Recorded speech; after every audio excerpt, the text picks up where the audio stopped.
مين ناس السيل. العراق بدهن بطحينه والشغلات. مين ناس السيل.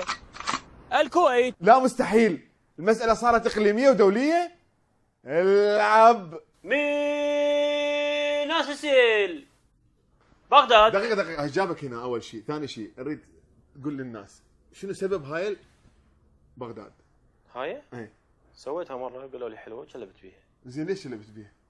يعني بيها فد نوع من التمييز. زين على اليسار، ليش مو على اليمين؟ مرات اسوي على اليمين ومرات على اليسار. لا ماكو بس يسار. ما اعرف، لو مراجع التقارير اللي مسويها كان اعرف. زين عرفنا ليش؟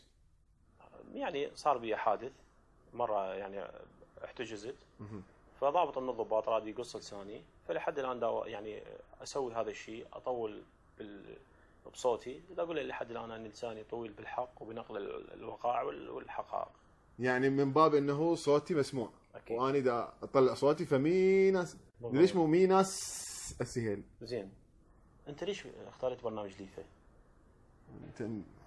احنا توعدنا ما تضرب. لا انا ما لازم شيء. اقول لك انا بس ما يخالف، يلا حرج عليه. بس ليش ليفا؟ العالم يسالون يقولوا ليش ليفا؟ يعني الليفه حمام وحمام سوق وشغلات. لا حمام سوق شنو؟ نصور. لا اوكي لا اسف. شنو؟ لا مو السالفه مال الليفه انه جلف.